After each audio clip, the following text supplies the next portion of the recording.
All right, David, what's tip number 5, please?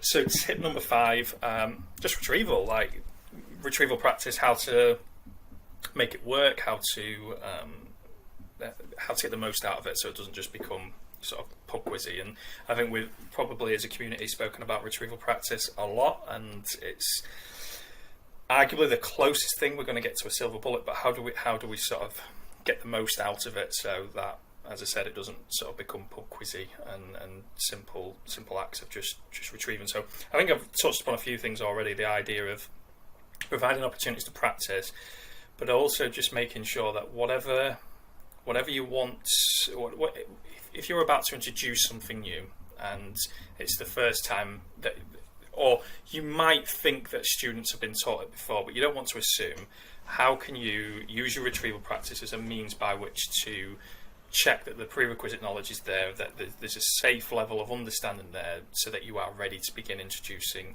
the new content. So an example that springs to mind immediately, if I want to teach my students about the distribution of the tropical rainforest, it would be really, really useful if they can recall why the equator is the warmest place on Earth. Like, that would be really, really useful information.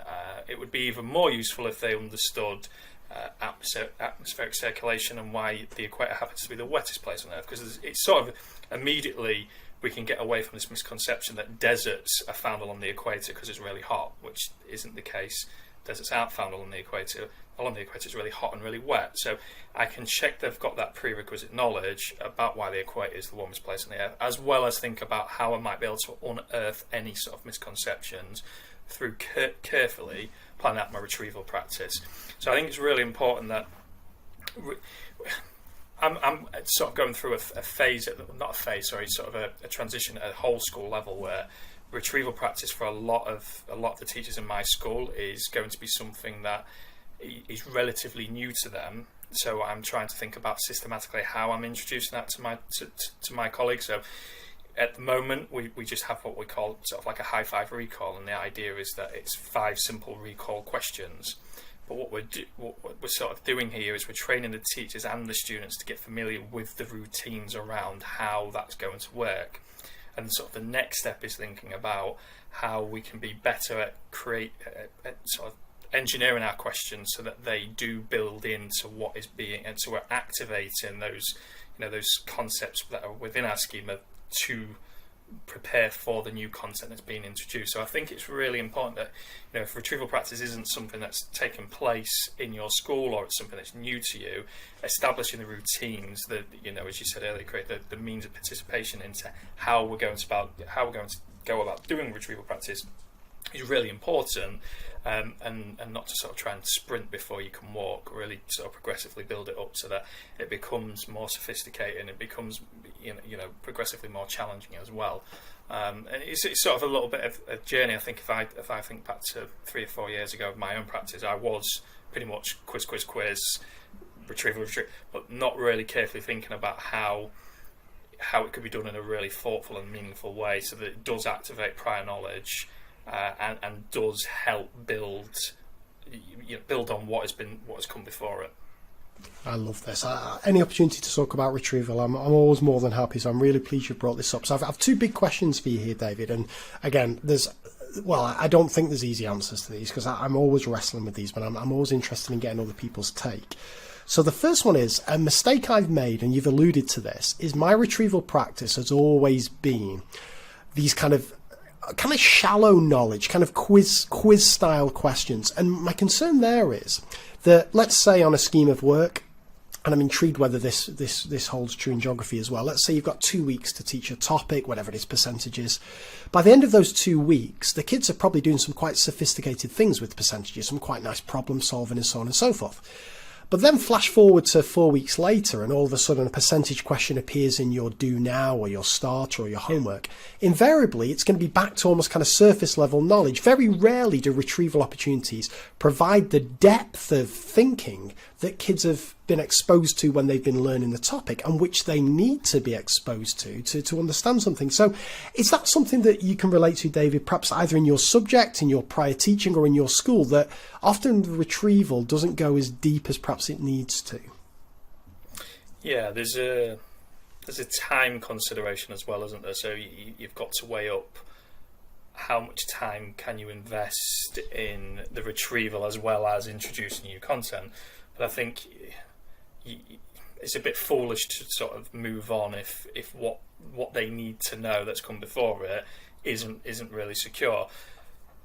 But then equally, you've got to think about time. So I look at, again, a few sort of big opportunities within the curriculum where the retrieval that you can do is going to be really meaningful and really challenging. And again, you can't do this all of the time, but think back to something I did with my year 11s a couple of years ago, where we were introducing, it was about 3 or 4 lessons into a new topic, and what I wanted to do was show students how what they'd learnt previously linked to what they were learning. So the first part was we did some quite simple retrieval, some basic recall questions. Okay, so right, this first column, this is where all of your answers are going to go in this first. Just set up a simple table. All of your answers are going to go in this first column.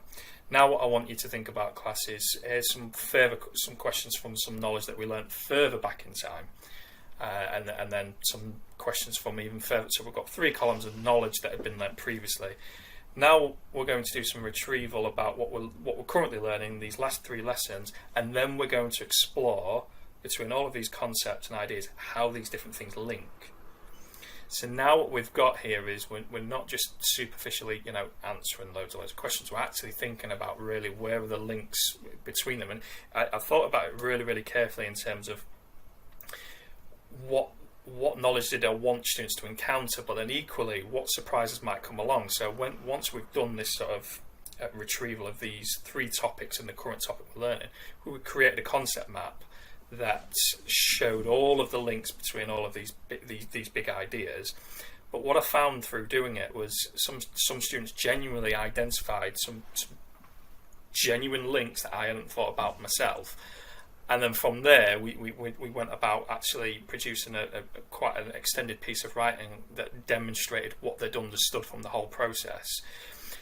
It probably took about 1.5 to 2 lessons worth of sort of work to get to that point. But again, the depth and the breadth of knowledge that they covered, I cannot see any sort of other way that I could have covered that quantity and to that extent. And again, it's not something you can do all of the time, but it was a worthy investment because there was some really, really sort of big, meaty concepts that students hadn't considered in that sort of context before, and how everything sort of linked together. It's really interesting, really interesting. So my second one is, and this happens in maths, and again, I'm intrigued on your take on this. There are certain things that tend to get left out of retrieval opportunities, and there are kind of 2 categories for these.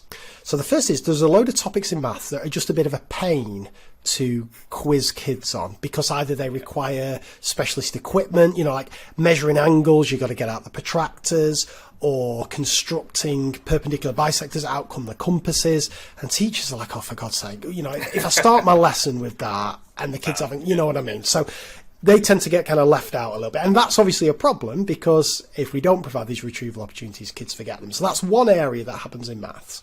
The other thing that I think is quite interesting as well is there are quite a few topics in maths, and math teachers may shoot me down for this, but aren't actually prerequisite for that many other topics. So a good example here is rotation. So once the kids know how to rotate an object, that's kind of the end of the story there. It's not like that skill is going to be prerequisite for something that they then learn in year 10 or year 11.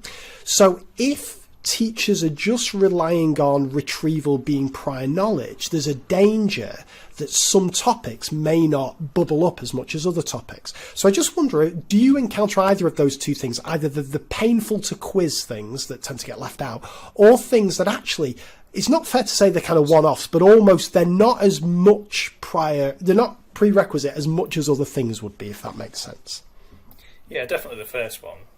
Thinking grid references, using math, just anything where it's not, as a teacher, as well as thinking about everything else that we have, just managing time. So like if we want to, manage our workload, creating a whole host of practice tasks around creating a whole load of practice tasks around 4-figure, 6-figure grid references, latitude and longitude is not the easiest thing. The second one, I imagine it's not something I can say for sure just off my head, but I'm sure there will be some concepts, some ideas that are less purposeful than others in terms of their links to new content and the idea of them being prerequisite knowledge. Absolutely. And I think it's just really about being really, really meticulous in terms of the curriculum planning and how the knowledge begets knowledge and how it builds on each other. And it's the idea that curriculum work's never done, isn't it? Like it's you can think that you've sort of got retrieval practice mastered, but then there's always something. Like if I think to, again, 2 or 3 years ago, I was doing it and I was thinking, oh, brilliant, retrieval practice, like this is really good. It's got to be a lot better than what I've done in the past. And it is, but now I think about what I'm doing now and it's much better than what I was doing sort of 2 or 3 years ago. So I think really collectively within your within your team, within your department, really thinking about your curriculum and what are the big sort of concepts and ideas, and those are the ones that spiral through your curriculum, the ones that you're going to pay more attention to, so to speak, than maybe some of those, like you said, their rotation. That's brilliant, fascinating. Well.